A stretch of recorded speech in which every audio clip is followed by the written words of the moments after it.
Yeah, since my Zoom link is limited to 40 minutes, if anybody has an unlimited link, we could replace it with this or replace this with that. But since we're already here, let's just roll with it. Have you say what now? John knows about this because Yeah, he's supposed to be here. He's probably on his way. I just saw him. Because Oh, you're not at the beach? no, I'm not actually at the beach. Could have fooled me. It looks like No. California. Actually, it looks more tropical than California. Yeah, I think it looks like Belize or something like that. John was just on the Zoom video right when I clicked over, so he probably isn't there. Admit all. All right, you're all admitted. Yay. Bienvenidos. Hey guys, I guess you thought you'd be waiting on me again. Yeah. Oh, it was only 1 minute. It's no problem at all. So I was just pulling up the base proposal thing you sent us last time. Cool. And about and you guys had some questions and stuff. So yeah, shoot. Cool. I was curious. I was just looking over that brief video you posted a year ago on the GEV YouTube channel. Which one? Because I've done a lot, and some of them are outdated and stuff. So which one? Yeah, it was like 8 minutes, but I was so related to my questions. I was curious about buy-in / work-in and buy-out for those not in synergy. And because my biggest questions are, how do we create structure for the space and how do we handle people that are not in synergy? You know, like how to get buy in and buy out, or onboarding and offboarding. Right. Nice. Which one are you? I guess it's onboarding and offboarding, but I think I probably could learn about all. Okay. So onboarding and offboarding, basically, right? Let me make sure this is all right. So we are. Or do you mean people buying into a project, like into a village with like some money or something? Let's go with onboarding, offboarding first. Yeah, buy-in and buy-out are more in alignment with the land being owned by a trust. So right. It's if in the conversation and accepting Josh's leadership and what he's been putting together, I think we would be acknowledging that it's an onboarding, offboarding conversation, or a different perspective, and that's where we'd like to go, Josh. Good. We'd like the property to be owned by a trust. Good. And so sorry to interrupt. That's how I see it based on what I've been learning. Perfect. So yeah, so we're talking about onboarding, offboarding because if you use the correct model, which you guys are, then all those ownership problems don't occur, and we can actually implement the system. When you have all the individual ownership and all that control mixed in with the collective commons, it messes it up. Okay. So let's just say that it's a collectively owned, controlled space. Okay. And so there is no ownership. So onboarding and offboarding. And then your question, Kevin, was? How's it work? How's it work? Okay, so onboarding is something that each team would definitely decide. There's suggestions, but each team decides both, to be honest with you. Each individual team, there's some general rules of thumb that we want to do here, okay? So there's matching and alignment that we help with, but that's not the end all be all to anything by any means. It's always suggested, there's the agreements, which just define in the master plan, which just defines everything so well that we avoid a lot of those problems that we might encounter otherwise. Okay, so now we're cleaning the slate. We're allowing what has gone wrong in the past to be okay, and saying, okay, now we have a new system that actually works. So let's, forgive all the things that happened in the old system. Okay, first of all. Now we have a new system that works, and we're we want to onboard people into something that's a trust field, not just a random assignment or project. So it's a trust field. So so there's the alignment, and then they understand, you know, what they're getting into. They see the master plan. So they seem like they're in alignment. So there's that, right? Like, obviously you want to have whatever education needs to happen, whatever badges you're requiring as a team on your master plan. So if you say this person needs to have healing, personal transformation, they need to know construction, whatever you decide as a team, it's your project. You get to decide what onboarders should have as education, skills, whatever the hell you're looking for. And you can either, people can jump into a pool that want to adopt to your project, and you can choose, and you can onboard us, or you can pick people and try to get them in. But I think in the beginning, until you're a big enough team, it should be consensus for who you're onboarding, period. Because you all have to work with that person, especially if it's a core team. You're working with that person day in, day out. We all get to choose. If I say I'm mentoring you guys, you all have to choose to be mentored by me and to listen, and to be coachable, or else there's no point. If I am choosing to be a coach to someone, I have to choose to coach them. If I don't want to, I don't have to. Right. Does that make sense? It's like accepting Mr. Miyagi as your guru. You know, you just have to paint the fences and sand the floors and wax the cars, and you know, submit to, you know. So yeah, you gotta like the person. You gotta want. My concern is more with someone claims to be coachable, and they verbalize a willingness to be coachable, and it turns out they do not fulfill that commitment. They're not coachable. Well, then you don't train them. And they're not trained, so they're not onboarded yet. Well, unless they go through someone else. Now, say you have 30 people in your organization, you're not the only trainer. Maybe the other person they get along with, and there's synergy with that other team. That's fine. That's like the natural part of it. That's like the human part. But as long as they're following the agreements, and you have an agreement you've got everyone in your field that comes into your agreement field, you've got it set in a way where you've agreed to the whole master plan. So that should dictate from the beginning all your concerns. Now, there's a process to bring new concerns to the table. If you have a problem, or concern's not as good of a word. If you have a challenge, okay, something you want a solution to, it might have to do with another person. It might have to just do with a general thing, okay? Doesn't really matter. You have something you need a solution to. You bring that as a proposal.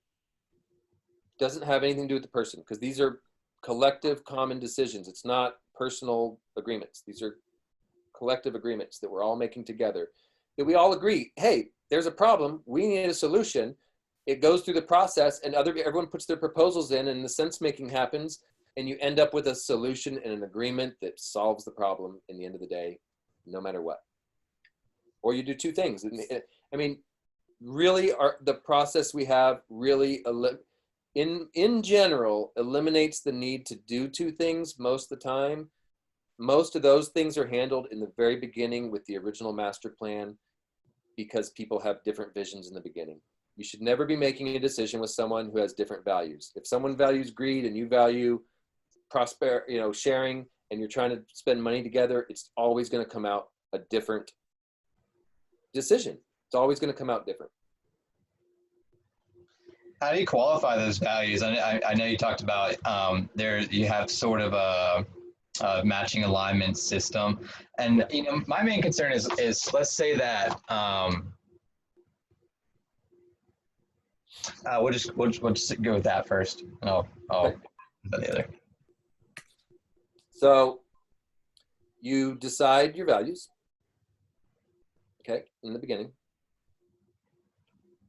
and each project will have its own set of values. So if it's building, if it's each circle, each team will have its own values. So if it's a building team, and they master planned we're gonna build 3 buildings. They're gonna look like this. Everyone in the whole village agreed. Company, whatever, the world, whatever you're putting your agreement field to, okay, whoever's the decider, whoever's affected, they all have agreed through the process. These are the buildings. Great. Okay, you're set. The values for buildings might be strength, integrity, beauty. Does that make sense? Mhm. For anything that's updated on that master plan. So if you change something, you say, and there's a difference between a preference and a solution. So if I say, oh, I want the walls pink now, all of a sudden, that's a preference. Everyone has already agreed on earth tones and brown, okay? So you stick with the original agreement in all cases, because everyone's already signed up for that. That means everyone wants that, that's on board. Everyone wants that. Just because one person changed their mind, now if everyone has consensus on that preference or that change, great. Let's all put it pink.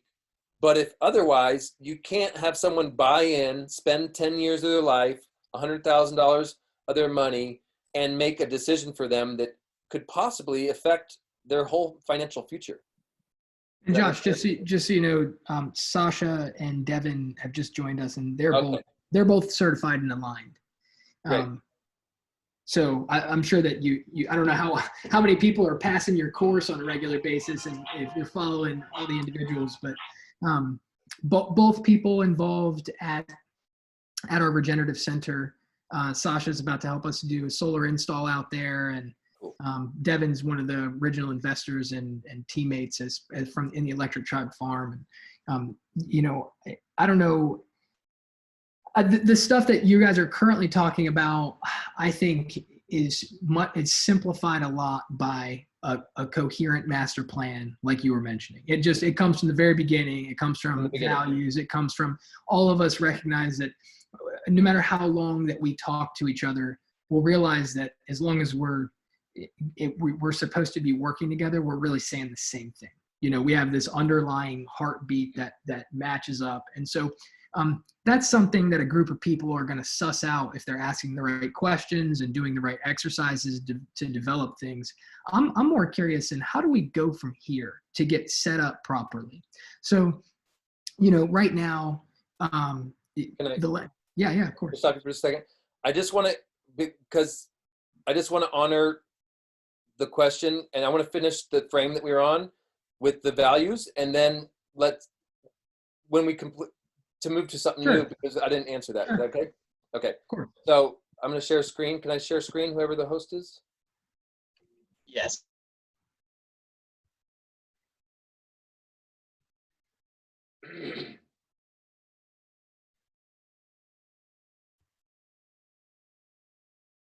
Hey, Devin. Hey, Sasha.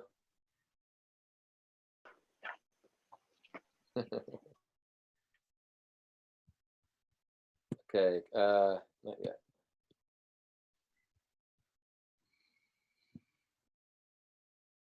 Who's hosting? I believe it's Kevo. That would be me. Yeah. Should be a little teeny, it turns it off automatically. It should be a little teeny button next to the screen share, like a little up arrow thing. That's what it is on mine, at least. Advanced sharing options or multiplied. I think you can just do it. Are you able to click the green share screen? You don't have it? No, yeah, it turns it off automatically nowadays. So on your share screen, you either have a button or you go to participants, and you might be able to go next to my name and allow me. One of those two. All right, let me see here.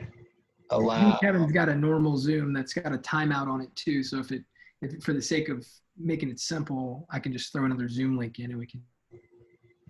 Yeah, if we require it, what do you think about, we could either do that right now or at 2:40 if it seems like we're going to run over. Make me a host. I don't think that's a good thing to be recording, though. I don't know if that'll affect the recording or not. I think it'll be good. So I'm making you host. Okay, cool. You did it. Cool. All right. So screen sharing. So, and then I can allow everyone to screen share from mine, by the way. So we're good. All right. Yeah, because I have that, but I don't know. I don't know if it's because You're not on a Mac or not on Safari or I just started a new Zoom account. It's just a baby account. Okay. So these are our values that let's pretend these are our values. Okay. So remember, we're only talking about decision resolution. It's really about the sense making. It's not really this choice versus that choice. There's almost always you can do both things. But sometimes you can only do one thing. I mean, and then you just can't come to consensus. You can't sense make. It just is just two different things. Okay. So what you agree on in the beginning in the decisions is, you would match your choices, choice A, B, C, D, whatever, could be 2 or 3. And everyone would go through, everyone involved in the decision that's impacted, and decide, does decision A match? This is only for resolution, remember. There's all kinds of sense making in between. Does decision A match value of access? Yes or no. Discovery, yes or no. And then decision B, yes or no. Will decision A provide access to my community? Yes or no. To the society? Yes or no. To the world? Yes or no. Okay, so discovery, is it going to help everyone? And then you get those, you map out the base. Basically, you end up with an answer for not only that decision, but future decisions if you want to reference it. So you get a mapping tool for sense making that aligns you. Your values direct you to where you all say you're going in the first place, right? So it's a great tool. So this is it. Does that answer you? Yes, I remember that, and I like that tool. I recognize need. We've tried to have consensus on an offboarding solution, but we're having a little trouble with consensus on how to offboard people that are not in synergy, because we got to sort of wipe that slate clean and Start over. reestablish our master plan in a sense. Yeah. Yes. Okay. So right now you're stuck with whatever you signed up for. Okay. So that's just how it is right now. There's nothing to do about that. So if that's confusing and you don't know what the hell that is, then I might be able to provide an alternative, but you're going to all have to agree on it. So if you guys have ever had anybody that was like, I want to be here, and you're like, well, we don't really think you should be here, and then like how you handled that person to get them all the time. There. There's nothing out of the ordinary about that. This is something that we have to fucking figure something out for. Excuse my language, but so the offboarding should be decided ahead of time, and it usually the way I like to do it is if you have everyone but that person, that's 100%. Okay, we use the law of mitosis. Now, we want to be careful bringing people into that level of because we're not in an ownership model, it's a stewardship. You're stewarding the product. In a self-organized system, if you're not part of a team, you're not part of the system. That means if your team doesn't want to work with you, you're on pause until you can join a team that if you can't work with any of the teams, you're out. Does that make sense? Right. And so the rest of the team decides, hey, this person's out. And so what if they're physically in the space? I have my own ideas of how to handle that. Well, create the structure and there's like a little loophole that exists and they're persisting. Got safe agreements that cover that. So right. If they're physically in the space, that's okay as long as they're doing. The process shouldn't have to be rough, and it shouldn't. If it's done right, it shouldn't have to create animosity. It should be synergy, and this is perfect. Hey, we're not in alignment. Why would we work together? Why would we continue to waste our time and try to sense make when it's not working and try and both be frustrated? Why would we do that? Silly. Right. So it's not progressive. It's not moving forward. It's just silly. So everyone should want that, to be honest with you. And they should all have a new place to go to and a new team to work with. Now, if someone can't work with any team, that's different. Then they're out. So the space agreements are going to protect you from the space. So if the space agreements are, hey, in this space, we're creating a game from 10 to 12 at this community center, we're having a game workshop, whatever, right? If you're not participating, go to the place where you need to relax and restore yourself. But if you're not playing and you're just going, oh, I don't like this and I don't want to change. If you're doing that and you're not open, then don't be there. You know, because the agreements have already been made for that. Don't come in and try to change it after it's already been made. You know what I mean? Yeah. So synergy, you're just flowing to where you want, to where you're aligned to. Yeah, I think talking out loud has helped me realize what I would like to do personally. So yeah, thanks for humoring that topic. Cool. All right. Is everyone complete on that? Cool. Okay. All right, John. What was the question? It's more about getting started, really. We have all that stuff, like offboarding agreements. We have a quarterly meeting once every 3 months, and we have very clearly spelled out agreements for when people join and how people leave. And it's a voting system. It might not be the best. We're open to any types of modifications to that, but we have clear agreements that we took the time to create, but they're just not enforced. There's no officer going, hey, we all agreed to this.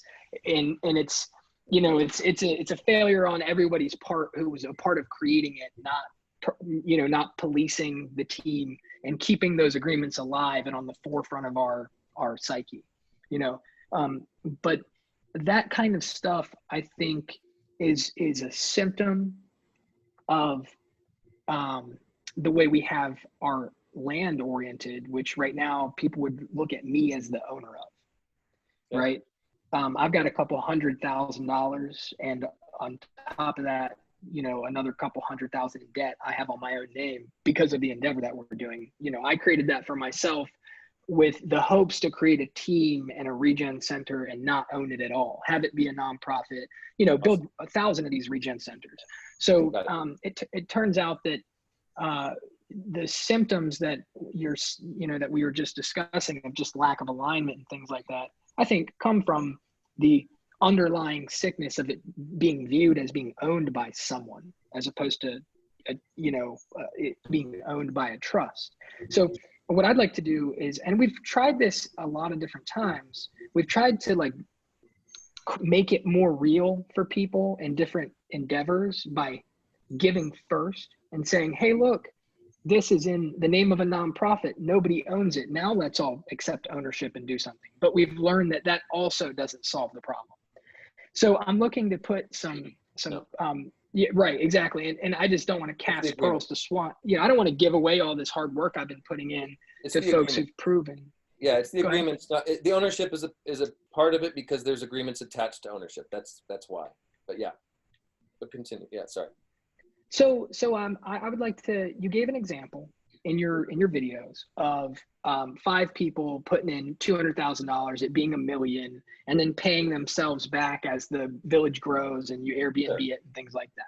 Yeah. So, I would like to, as soon as possible, find the team of people who want to take this to where we'd like to have it, and figure out how to get it in the name of a trust and have those agreements in place. And I want to know where to go from here and how you would design that exit strategy. I look at it as an exit strategy because every day that I'm viewed as the owner of this, it's not what I want it to be. I want to get out of that. I don't want to be a landlord.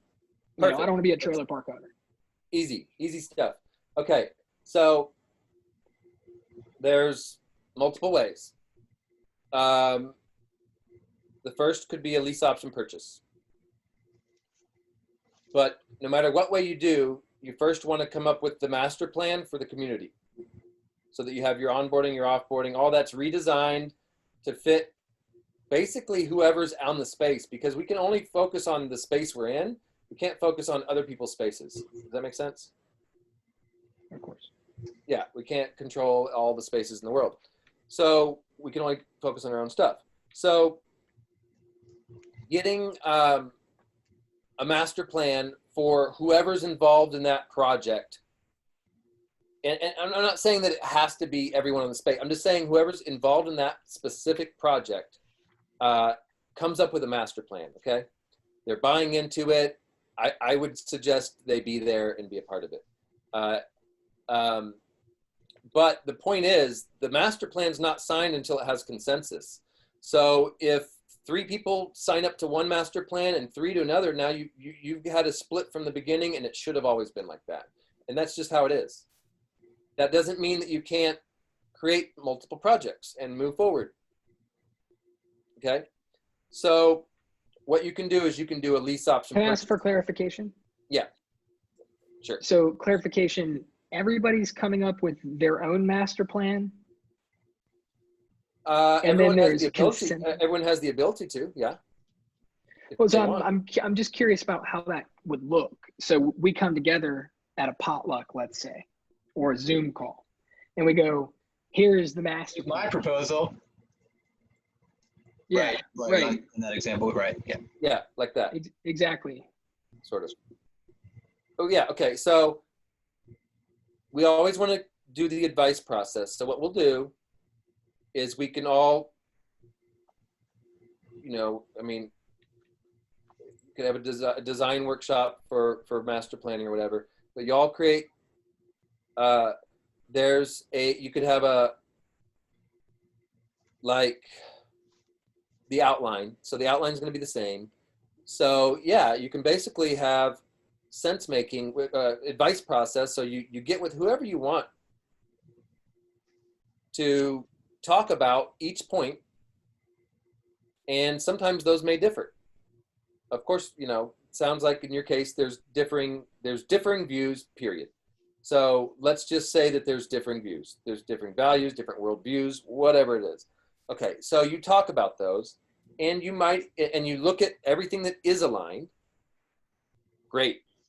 And you actually, the things that aren't aligned are awesome to identify, because now we know exactly what we're talking about and exactly the options. It's not here and there and unclear. It's either there's 1, 2, maybe 3 ways to do it.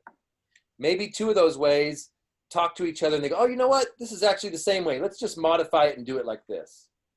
And then that becomes one master plan. And then the other way is another way. Okay. Let's just, whatever, right? That can happen during advice process. Things can naturally just merge.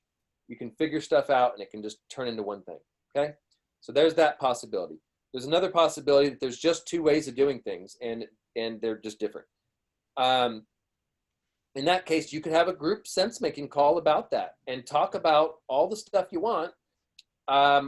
Remember, you don't want to make a decision on the call, because otherwise people are fighting for their way of doing it, and that's not what this is about. In fact, it's not about having our way of doing it work. It's about opening up to what works for everything and everyone. Bingo. So no, because there is no decision, because you have to have consensus. If you're signing your life and your money into a project or a plan, you got to be in 100% full body in alignment with that, with no questions, or don't do it. Does that make sense? Yeah. You wouldn't want to do anything that you're not fully aligned with. You can't do it. Even if you try, you won't be able to, because you're going to do what you're going to do. People are going to do what they're going to do. In the end of the day, they'll say they'll do something, but they're not gonna, if they're not truly aligned.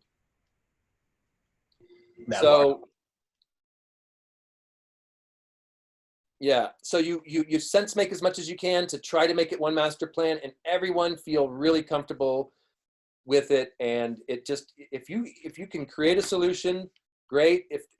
But the solution sometimes is you just do 2 things, and sometimes you can do 2 things, and one works out really good and the other works out less good. And then the one that works out less good says, oh, hey, as long as you're not like, oh, get out of here, it's my castle, I'm taking everything and I'm leaving.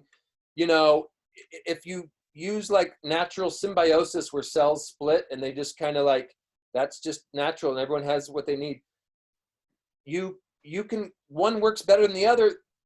You can look at that solution. That's assuming you're part of the same whole system and the same vision. If you have a totally different vision, then that's another scenario. But if you're part of the same vision, you're headed the same place, then you take two paths, and if one path works better, that other person might have to cut their losses, transform what wasted time they spent on their way, and as soon as possible, take the way that's working. Does that make sense? So two ways can be a good thing sometimes.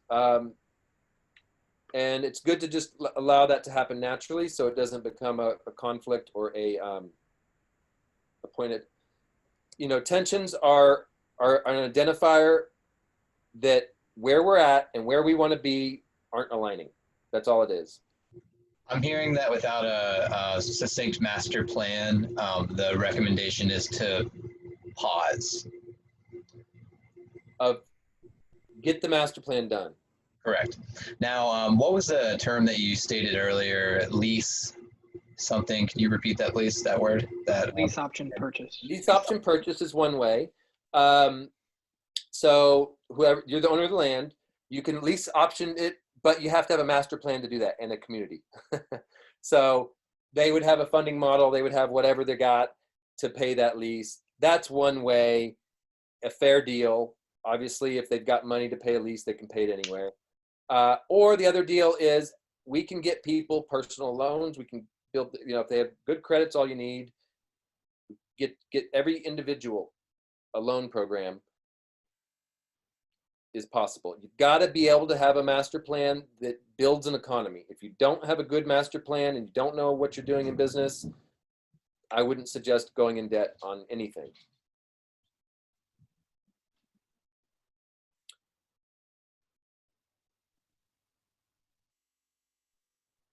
So, yeah, I personally don't have any regrets associated with the decisions that I've made. Just hoping to look to create something clear enough to be able to onboard teammates so we can do more faster. Cool. Yeah. I'm just putting that in there for those that might be considering raising credit. And I'm saying that as something you should tell people if you're going to consider them putting as in money or raising their credit or going to debt. I'm saying they're putting something on the line to be a part of something as opposed to not having anything to lose. In a way, it changes the game. In a way, although it's just credit, they didn't have the money before. You know what I mean? So in a way, they're putting something on the line. In a way, they're not. In a way, they're just signing a piece of paper. Right. I get that perspective, but and maybe that perspective is part of what shows alignment.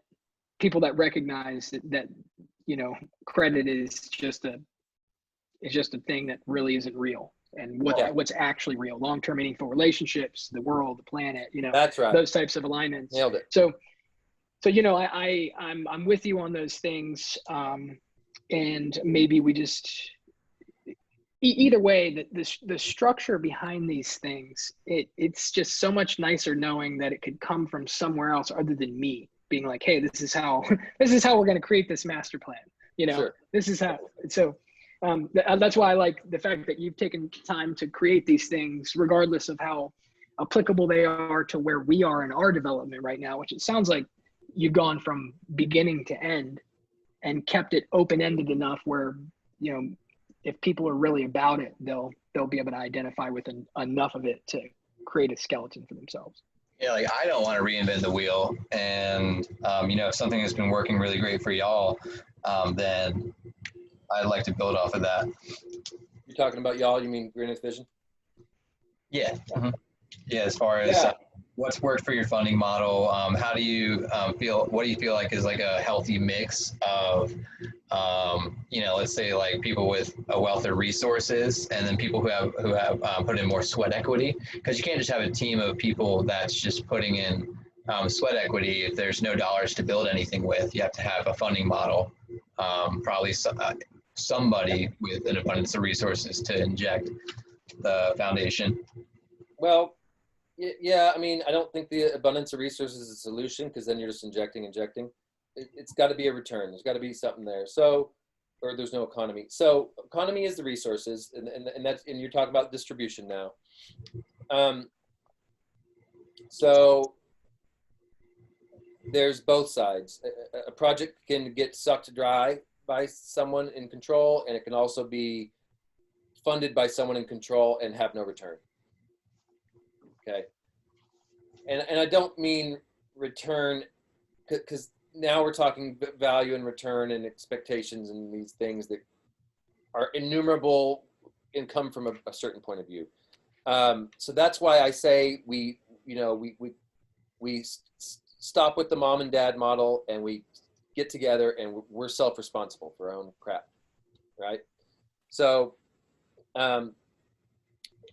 the thing is, the model, to answer your question, that I would suggest, because I've done business plans for 15 years for giant organizations, and I have a very good idea of what works and what doesn't. I mentioned, and this is,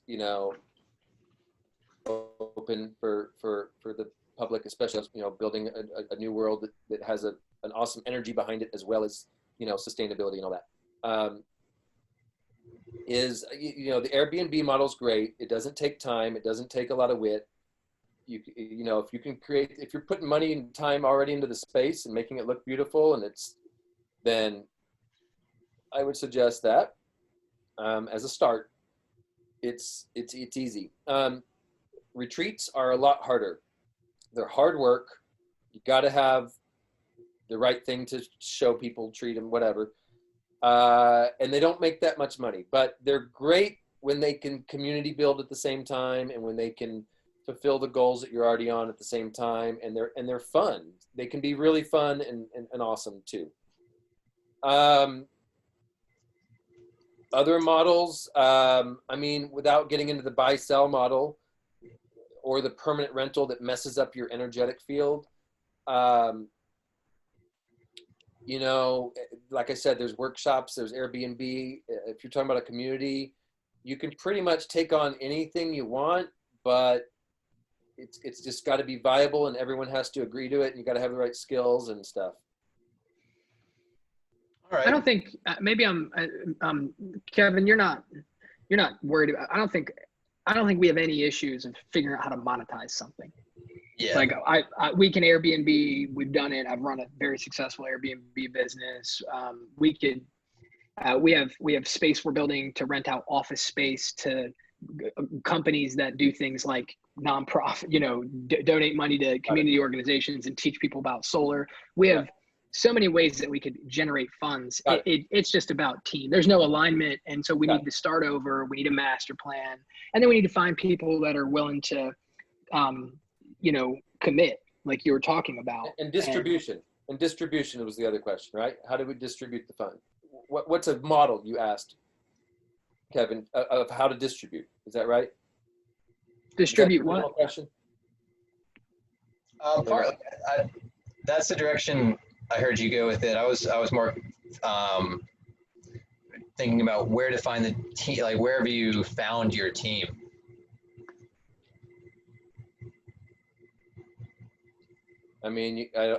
Team finding is very hard because you have to have alignment. It depends on the project.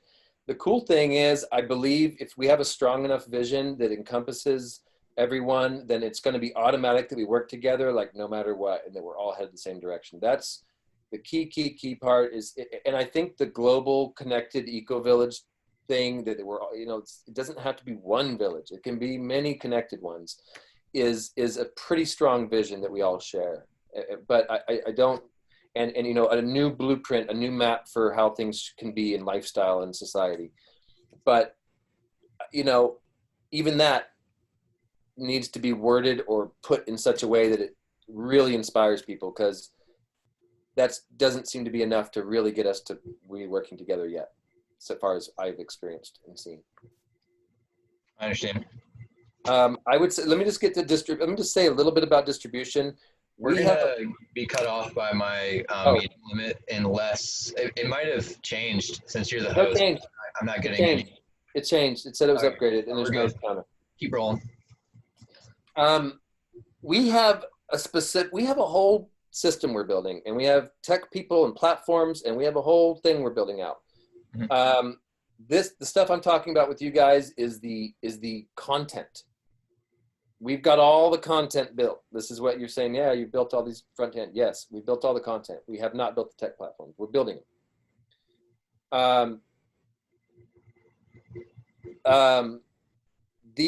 This will allow first of all the stuff you're talking about to happen naturally and within a whole ecosystem. But there's also levels of that ecosystem. There's the first level. So level 1, you guys, once we talk about the agreements, I can get you into that framework because you have gone through the initial training, or those of you that did. And that's a place that's still old paradigm transitioning into new paradigm. And that's okay. And it's not everyone's ready to instantly go over to that, especially organizations that are already formed. Need some time. Individuals can easily do it.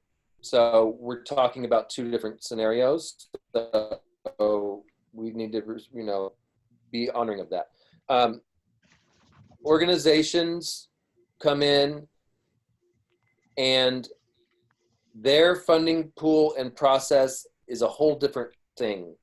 That's a consortium model that helps them transition into the new paradigm. And so I'm going to talk about the new paradigm itself and the pure model, because that's what you asked, is what do I suggest for the economy and stuff. And that is a distributed system, like a whole living system, like our body. We wouldn't have a giant armored head or something. We would have all distributed and equal. And everything has what it needs in a living system and nothing more. We wouldn't want our throat to stay open every time we have a giant throat, right? Just because we eat a bunch once or something. So, we don't need. We need to contract when we don't. Yeah, we need to be able to contract too. Governments don't do that. They just expand, and it doesn't work, right? So it's like a giant head, right? So we want to have a distribution system for stuff. We have a basic needs program, so there's a threshold.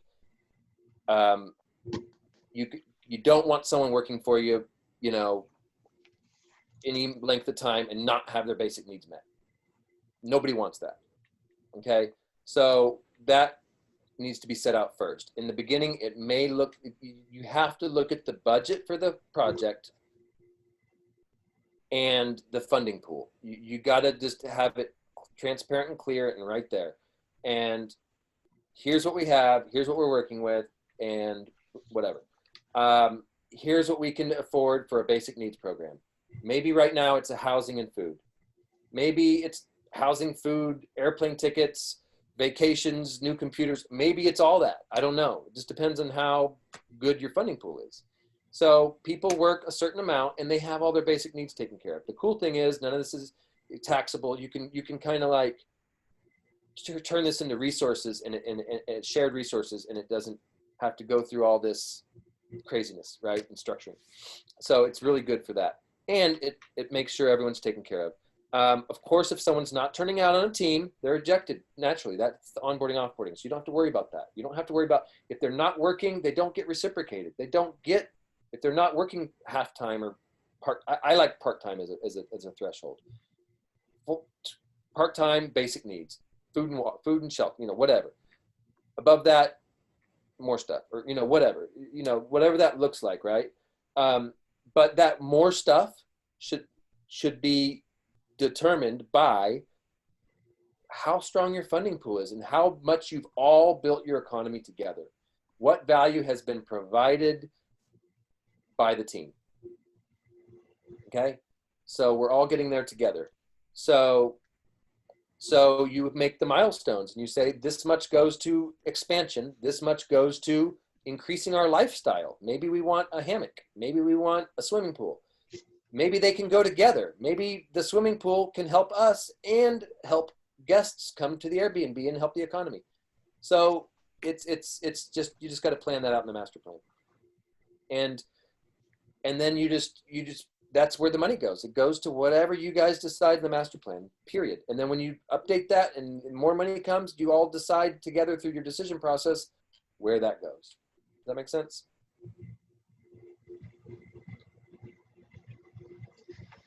It looked like you guys have a synergy hub. That place you were working on was in Tamarindo. Is that where it is? No. Okay. But Costa Rica, but I've been to Tamarindo. I had a good friend there that grew. He was one of the. He's a Costa Rican. He was one of the first when it was only 10 houses. He's an older guy, super cool guy. And but now it's. I mean, within 10 years, it's turned into this giant surfer thing. Crazy. It's gone nutso. But Like yeah. Santa Teresa, yeah. How close are you and Devin from each other? You're in Costa Rica, Josh, right now? I am not. I'm moving to Bali soon, and within probably pretty damn soon. And I did do Costa Rica for a long time. I got a lot of great connections with the government, with just everything there. But I never found anyone that my project was. My whole systems project was Greener City, and I was down there on a mission to find a landowner that wanted to team up and do it because we can fund things through land. And I never found that. I only found people that wanted to stay in the privatized system and didn't really have any vision. So I came home on that. I did a lot of self-development, but I came home empty-handed on my vision. My ego's want to create this giant project didn't happen. Now you're gonna try it in Bali. Yeah. So, but it's okay. Congratulations, that's exciting. Is that the 30,000 acres in Bali? There's land. There's a project. It's already half built. So we got everything we need. We're not in lack of anything. I've got my tech teams forming that, once again, we have everything we need now, which I wouldn't have said this to you a month ago. Yeah, I just recall you saying something about a 30,000 acre project, and I thought it was Brazil, but it may be Bali. 30,000 is Brazil. That's a project that I specifically have brought into our agreement fields master plan. I've even written a business plan for the guy because he's all about it. And we've got 30,000 acres. Crystal Mountains, mouth of the Amazon, all kinds of water, just amazing. Wow. And you basically, what I heard you say is you finance a project through the land. And so a lot of resources become available from these 30,000 acres. Yes, but Brazil is hard. Brazil, the banks, we can't use Brazilian banks for whatever reason. I think they don't like the sustainable projects, I guess. I don't know. I have to word it and make it look like a standard business, and then I can maybe get the money, which I can still do. And then most American banks don't like to lend down there. So it's just a tougher scenario with that one. But we do have the land. We're kind of leaning towards more of a private investor, even though we fit with the standard guidelines, so we can get a 7 or 8% loan, and most private investors want more. Yeah, I was toyed with the idea of like, let's say an angel investor that basically creates a private bank within the collective commons, and what kind of return would be sensible. In my mind, it was somewhere around like 5 to 10%. So for it to be worth their while, and then how to come up with the underwriting process to structure that. Well, you can't be a bank because that's against SEC regulations. Well, what qualifies you as a bank? So is there like a loophole where you can structure yourself like a bank fund, but not be technically a bank? It just works for the collective purpose. Yeah, you can be a nonprofit and you can fund a project that has a shared economy with you, or you can. I mean, that's the best way. That's the way that we're doing it, because now you're creating a whole ecosystem that all works together. And the truth is, when someone go in your ecosystem, because I can't solve all the solutions, so they're focused on solving a solution, they bring it to the team and we all get to share that. It's awesome. We don't have to, it doesn't have to be difficult, As a nonprofit, you said. What's that? Well, I mean, it could be a nonprofit is, I assume that we're all operating in the public domain, structuring. So yes, with the public domain structuring systems, if that's what it's the easiest to operate in right now. And I've found a nonprofit pretty good for this kind of thing. Maybe you guys have other ideas there, but it seems to work pretty good for that. But really, I like to pull things into the private domain. And we have our own banks and courts and everything in the private domain.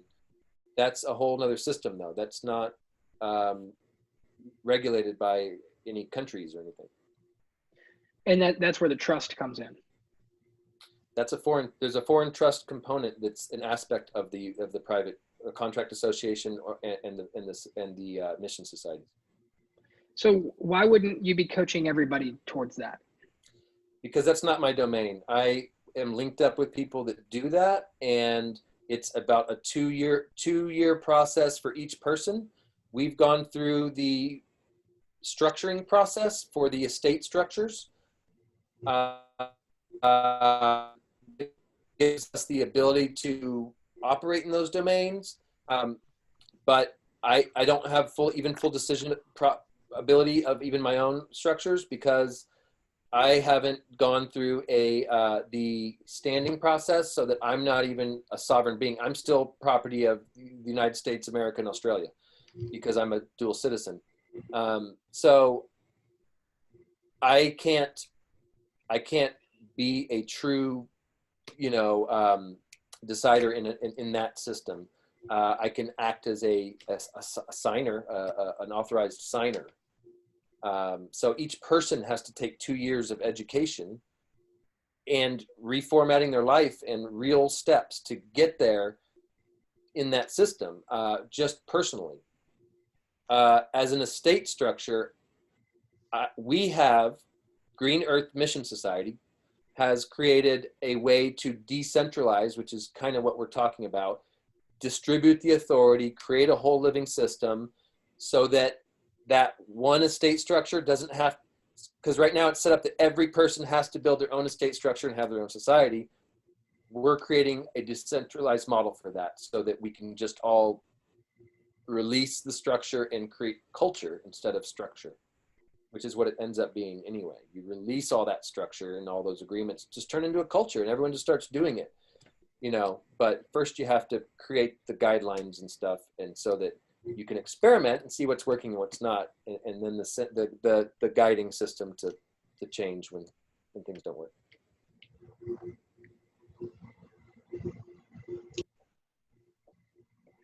So that 2 years of education and reformatting your, the way your context, I guess, was that in regards to a specific context you're talking about for? We're talking now about bringing all of our operations into the private domain. And right. It's another subject. It's a new subject. It's not known for a reason. I mean, it's a process that you could start to go through. But like I said, we have the estate parts figured out, so everyone doesn't have to do that on their own. And if they're in alignment with Green Earth Mission Society, so we have our whole thing on what that is, and I can share that with you guys. But other than that, everyone has to do their own estate, all that stuff for everything. So that's what we were talking about. And it's great if you're trying to build a city, like you can't do it with a bunch of churches and stuff. It's not going to work. So it's really useful in the future coming up. And that's why I've gone through it, but I don't think it's really necessary right now for you guys. I don't know. I mean, it can help a lot of things in different business areas and stuff. I don't know where you're at. I can't really say that. But you're welcome to ask. I can give you links. I can send you our stuff, and if you're interested. I'm interested in going down that rabbit hole, and at least just to think far ahead. Not necessarily working on it right now, but thinking about ways to incorporate that transition later. Okay. Let me send you a YouTube video first, and it's an interview. And what it'll do is it'll explain, because it'll kind of give you a feel of what you're going to come into if you decide to take this education, because this is a couple-year commitment to it. It's not like taking like you can do it in your own time, right? So it's not like, right. Yeah, Gotcha. but it is, it'll give you a touch of that. Okay. And it's coming from the guy that you'll be getting the education from. So it's very interesting. But you're having to relearn everything about all the systems and all that legal stuff, which it's very good that we all know our rights. And at the same time, it's not always, I don't see it as pertinent. Okay. The only reason I don't see it as pertinent is because I've helped establish a structure that protects people and things and a system. If you haven't, then it might be pertinent for everyone what they're doing and learn the legalities. But we can continue to operate as we're operating also. It's not like a panic either. So it's just depends on what we're trying to do. I'm going to put it in the chat. All right. This is just one I like. It's very concise. So there's lots of things I could be sending you. If it just explains how the world system is built. That sounds good. Yeah, I think broad to more specific later is appropriate. Yeah, and so when I say our own banks and our own courts, it's their own banks and their own courts, but I'm becoming a part of that society also, as well as helping us form ours. They're helping us form ours, which is applicable in the future, but we have a whole system that works in this system. Green Earth does. So that's why we're able to talk with people that are right here, right now, that haven't gone through all that, which is a beautiful thing.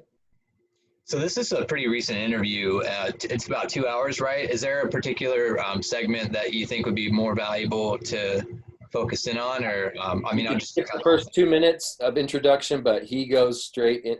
You won't be. It's good. You'll probably be coming back. You'll probably pause it and come back to it if you don't have time. But you'll be. Unless you just aren't interested. But I mean, I'm constantly amazed, and I can't stop listening when I hear shit. The reason I asked is because it was queued to 59 minutes, and I was just wondering if there's a reason for that. It's because I copied a link that I gave you, and that's all. And that's where I didn't even stop at that point. I've already listened to the whole thing. Complete. That's random. Got it. Yeah, thanks for doing that. There was a question. You guys had said, have I answered all the questions? Because on some of the forms you guys filled out, you said you had questions on the universal agreements. Was that questions on the whole process that we've already answered, or were there other questions that we're addressing about the universal agreements?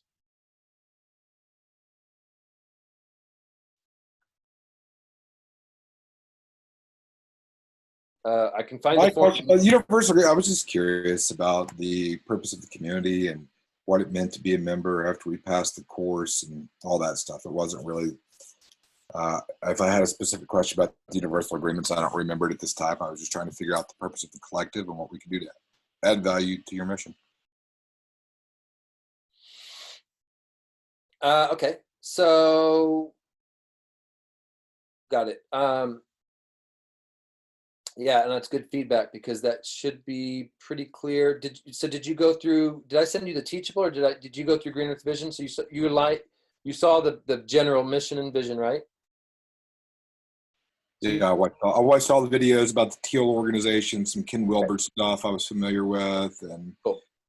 And watched the whole thing and signed everything, did all that. Okay, and you saw the Green Earth Vision videos, the initial ones. It's like, you guys are in alignment with that anyway. So if you or you wouldn't have gone further, right? Like that's the whole point in giving a person a video. If you're interested, go to the next video, and then take the education series, right? So I don't know if you guys went through Green Earth Vision or if I just sent you the Teachable link. So that's why I'm asking. But I went through Green Earth Visions. I didn't go through your specific link. Okay. So you watch those little videos and stuff. So, and there's another video. So there's a general vision. It doesn't have to be exact. It's a vision that we're all heading towards. So that's the general gist of it, is an abundant future that works for everyone. You know, it doesn't have to be, you know, there's a lot of pieces of that. Okay. So, as for what joining looks like, we are here to help mobilize and transition people and organizations into a future that works, into a what you would call with Teal a whole living system. There is no whole living systems when it comes to social structures existent. So there is no Teal paradigm right now. It's something we're building.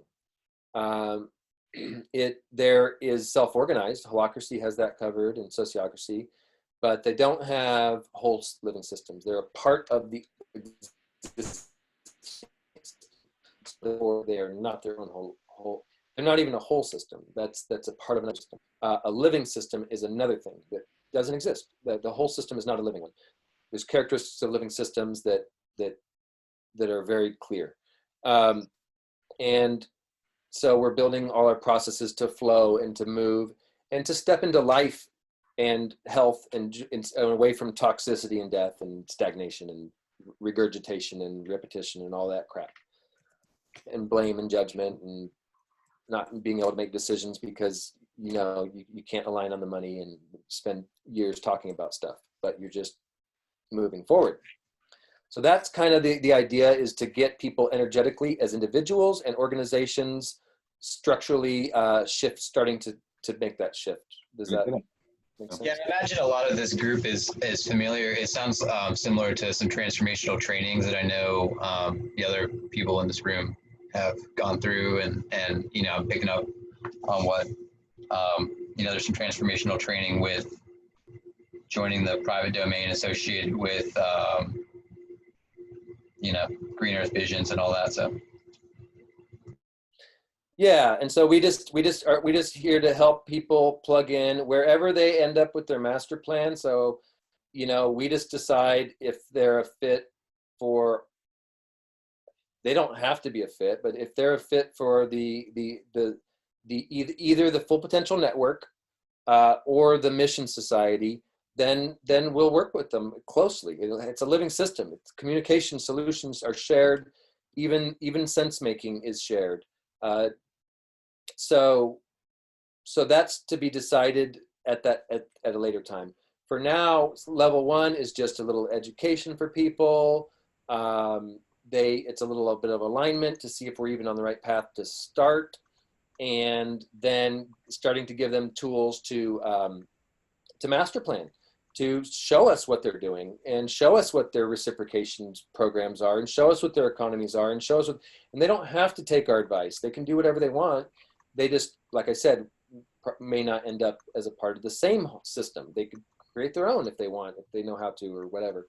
But that's what it is. It's just because it almost seemed like it was a lot of business coaching, but transformational coaching. So once you're into the system, it seems like there's a whole network of coaching. I'm just curious about if you have a solution, you've created a solution, how to share the solution in a way that would inspire people to realize there's a solution that could be used. Like, is that what happens after we have long discussions, after a master plan? Because there are different parts and different projects going on here. There's a regenerative living community, which is how I believe we connected with you. And then we're also working on other projects that I feel are already incredibly advanced in terms of philosophically and the problems they solve to create a world that works, in Bucky's words. So what's the question? So what happens? What happens if there's an idea presented to you that's aligned, that you would like to be a part of Green Earth Visions? Well, it has to be a part of a whole living system. You got to have communications systems set up. You got to have. It doesn't matter if it's aligned. I mean, the truth is, it's not. We're not in a hurry to. It's a masterpiece. We can't just slap it up, some paint against the wall, and hope that it sticks. We have to really take our time, and everyone also that's building that. We're really creating a model that governments can use, and It's not businesses. Those things are those are out there. Those are easy to create. Those, the governments aren't looking for a solution for that. So in fact, a lot of them are blocking them. You're working in solar, you should know this. It's like the current system, there's systemic things that if they don't change, then it's like the water faucet's on and it's leaking water everywhere, and we're trying to clean up the oil after the government and all the plastic bottles. It's never going to work. So what we're saying is we're turning the water off, and there's very few ways to do that. And so if someone's still in the cleanup mode, or they're helping build this house that keeps being built on and added to, but it's like falling apart, and we're saying, hey, the whole time we should be digging underground. Like the whole thing's wrong.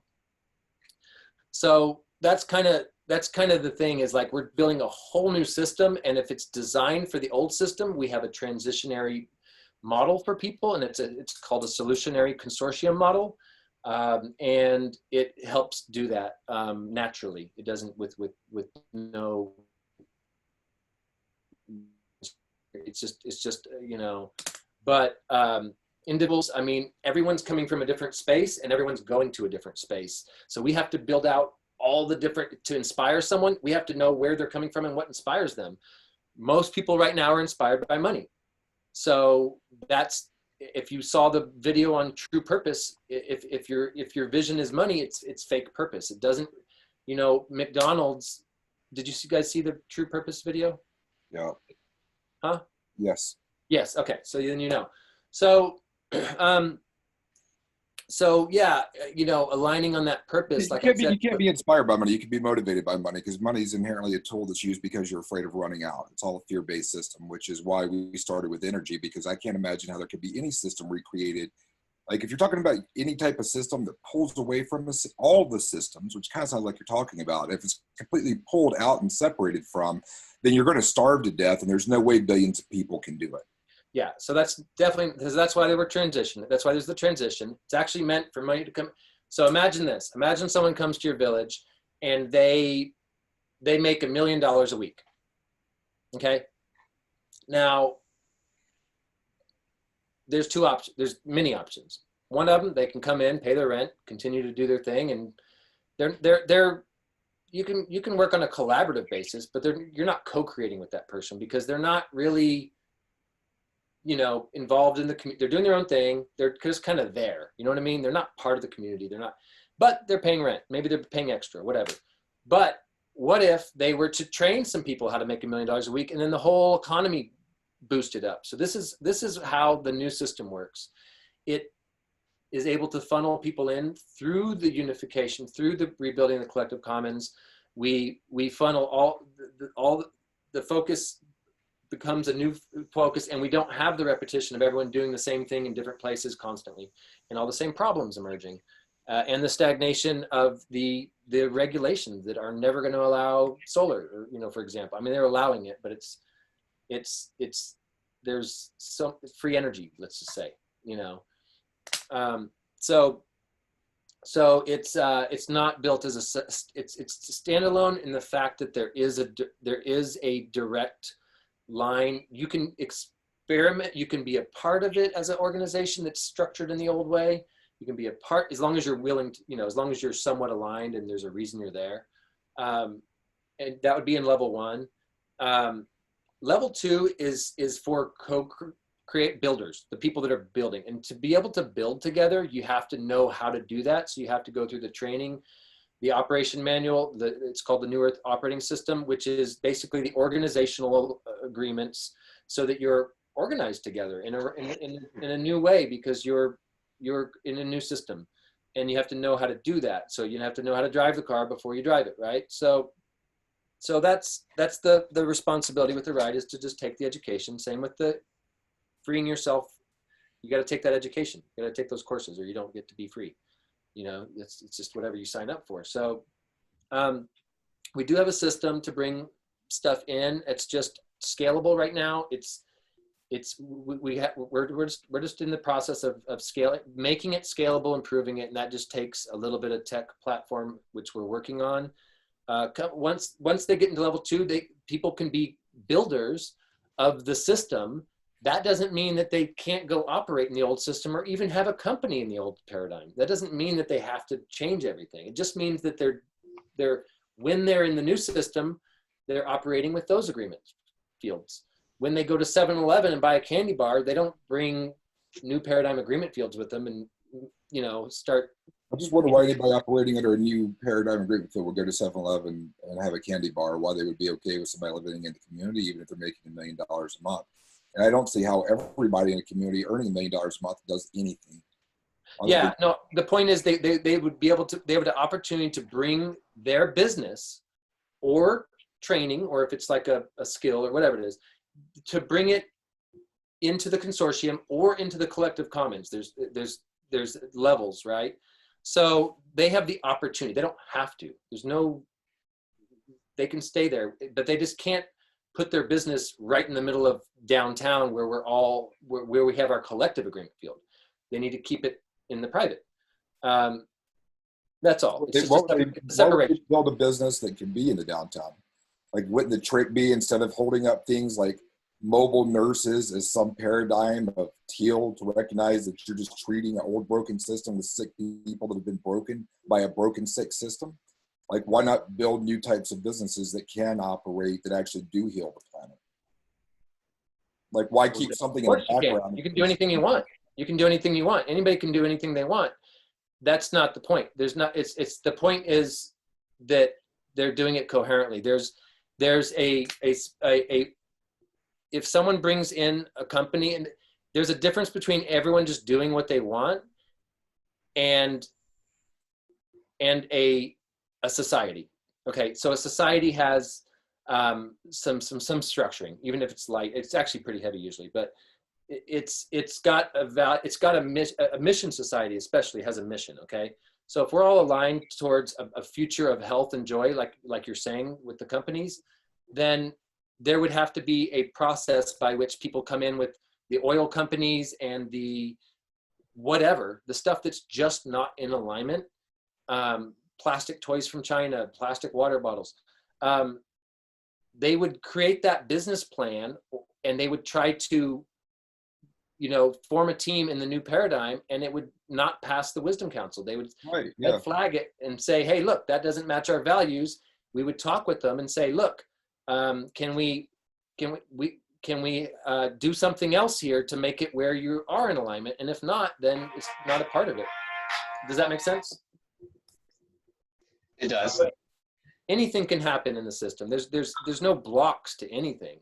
It's just unless it's not in alignment. That's all. It's just got to be helping the same mission. Every cell in your body works towards making the body survive. It's all on the same mission, right? So we wouldn't want anything in the same living system that's on a different mission. That's a virus. So we want to make sure that we're aligned on our missions and how we operate. That's all.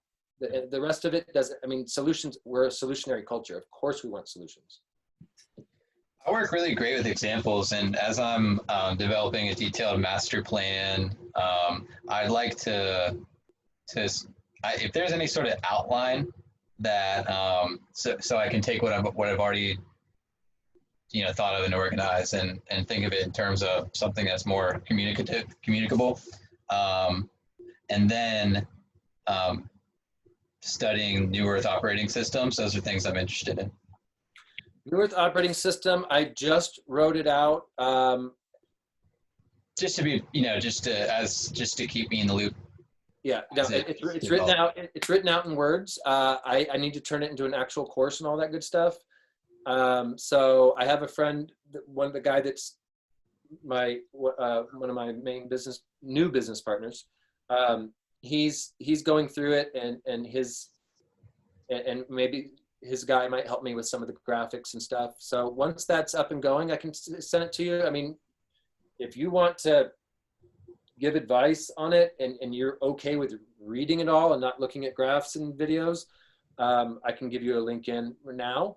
Otherwise, when it's finished, it'll be how I'm structuring it is it's a paid course, but if you finish it on time and do it, you get your money back.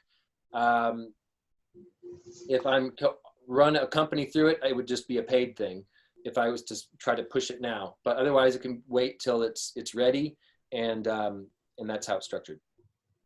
What type of businesses can you imagine would be approved by the Wisdom Council? Like having people pay for coaching be included in those businesses? Yeah, no, well, Wisdom Council is different. Wisdom Council is just to red flag businesses as they come in. At least that's how we've set up ours that aren't in alignment. That's all that's for. We actually have, okay, this is what I want to show you. So this is actually the next step. So I'm still trying to make sure that we're in alignment, Lester, before, because I want to get your questions answered completely. Yeah, thanks, man. I'm not trying to be combative. I'm just trying to understand what the big game is that's going to be effective in society, because I see a world that we can pull away completely and reject the world. I understand completely how it's a destructive mindset. The world is in a never-ending cycle of destruction.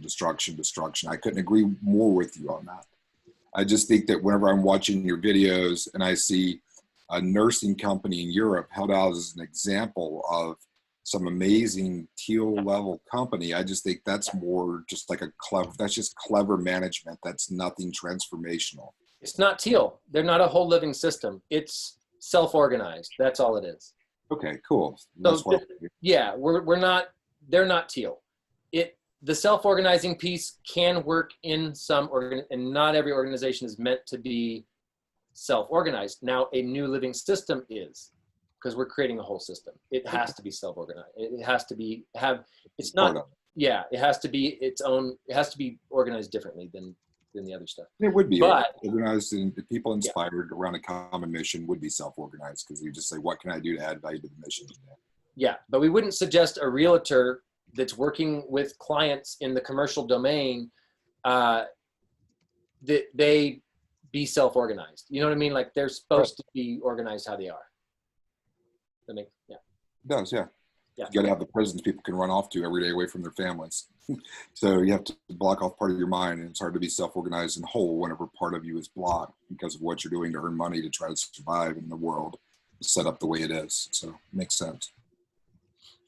So here's our network, and this is the full potential, and it's hidden in. So what we've got here is this is all done so far. This is just topics that people can find out, like, you know, the master plan. You can see like the outlines and stuff. This is something that obviously we need people to be able soon. We need people to be able to take a form. It transfers into the master plan. That one matches with other ones. It's all automated, but right now you have access to an outline. Okay, so that's something, right? So we've so topics, yeah. So this is just the full potential network, and you'll see where you're at by there. Okay, and so what we have, I've got a couple GIFs I've shared here for people. You know, on Simbi, this is Simbi's like a time bank slash. We're hoping it can be our contribution economy, although we already have one. They're already set up. They're totally aligned, and they do what they do. So they're a time bank for now, and they're done really well. And so I got some stuff I'm offering on there for people. It's finding your purpose is one of them, and the other one I'm offering is energetic healing. Like when people come into a situation where they encounter an energy that they end up taking on, and for days or weeks they're frustrated about it, like helping them release that and re-guide for the future. So prevent future occurrences. And that's just some offers. So that's besides the point. But in this, we've got these topics and stuff that people can go in, okay? And then in our network, this is called Empower and Thrive. And so this one's designed around healing, personal transformation, and deprogramming. Specifically. And this is level 1. So this is anyone level 1 can come in. I mean, anyone from the street can come in this thing, okay? Are we ready to scale? No. Do we want to show it out to the public? No, not yet. We're not there. We don't have a big enough team going on this. In fact, the girl running it we need to have more, like you're saying, teachers, coaches come on here. They can make money on here. Be a part of it. They can put their services classes right now and make money, and then we'll take the badges, and when people come into our Full Potential Network and they create a master plan and they require those badges. So that people, because you might create a master plan and say, I want people to have done their healing work before they join this team. I want them to have done a personal transformation course. Whatever those courses are, you get to decide that. It's your master plan. Or as a group, you get to decide that. So, you know, master plans can be made with one person or multiple. This is what the network is now. It's designed to grow in so much more, and we're designing our own platform so that we're not using another network. But for now, this is great because it gets us going. So I don't know if that answers your question, Lester, but this is what is the next level. There's not a whole lot to do here for you guys, because I know you guys are ready to move now. You want the courses, you want the whole thing, and that stuff I'm developing to be able to scale. I can do a personal thing with you guys. We can work that out maybe, but otherwise we'll just have to wait for the system to be built. Instruction, got it. So I heard you say you recognize the need for leaders that want to, entrepreneurs, teachers, coaches that want to connect and help build the Empower and Thrive community offerings. Did I hear that? Did I hear that correctly? I'm sorry, I missed it. Say it again. You're looking for teachers? Not looking for, but you recognize that you might need more teachers, coaches. Yeah, for the right aligned teachers to come in and put their classes on. They can make money. They can offer them for country. They've got options themselves, and they pay. So the platform costs just in money $80 a month. So what we're doing is each teacher would pay $40, but they get to make whatever they want, and then they get to use all the other clients that come in from everyone else. And there's a lot of hand-holding by the girl that's running it. That's not ran by us. It's ran by Christina, and she's awesome. So full trust. She is fully onboarded, but she's kind of running that part of it. Christina, okay. Christina, you'll see her as a host on there. I'm gonna invite anyone that's gone through the alignment and has answered their questions on the declaration and says that they are in alignment. If there was any specific agreements on the declaration that you looked at and you weren't in alignment with, this is a chance to discuss that, because that is a threshold for entering the system, is that we understand. And so I'd love to clarify more. A lot of that universal field, Lester, is designed for the new world, obviously, and people that want to be a part of. When you're operating in that world, that's the agreements. When you're not, you're not. So it doesn't matter. Okay? Yeah. So, yep. That makes sense. Yeah. So it's only for the system, and that's it. You're not agreeing to it like over income for your life or anything. I maybe should say that in there. I don't know, but it's hard to. But anyway, the point is, are you in alignment with these agreements, or could you be? And so if there was something that you weren't, we could discuss it, and then there's options to modify it and put in suggestions. I've even got a suggestion that I'm putting in, but I can't wait to change it. January 2nd when it comes up. It's just, for now, it's just set for once a year. So I want to add that we all agree to using solutionary mindset processes, which means you're focused on the problem 20% and the solution 80%. Focus on the problem just to identify it. So there's, that's not really an agreement, because 20%, I mean, you're not going to be able to measure that, but it's definitely, it might be more of a principle, or we might be able to, there's solutionary culture decision-making that we have, where basically that I can add in there. That's an actual measurable process that we can use for staying in a solutionary mindset. But anyway, you can add to the universal agreements, and there's a space for that. But yeah, this is the time to right now it's on this call. So if there's anything, otherwise I'll put you guys on that network. Anybody that's signed the form, I'll enter your email, and you'll be on not just the Empower and Thrive, but actually the Full Potential Network. Cool. I agree with that. That sounds good to me personally. And if you email me your draft of the New Earth operating system stuff you're working on, I would be interested in reading that too. But optional. Okay. Yeah. Well, that's on the Full Potential Network. So when you get on there, I'll give you an access to it. And then my request is that you just give me feedback on it and say, hey, a graph would help here. Hey, this is too much. Can you, this doesn't seem necessary. Because there are a few, I kind of wrote it all out. So yeah, just feedback. 10-4. That sounds good. Devin, did you have something? I saw it looked like you were going to say something about 5 minutes ago. Yeah,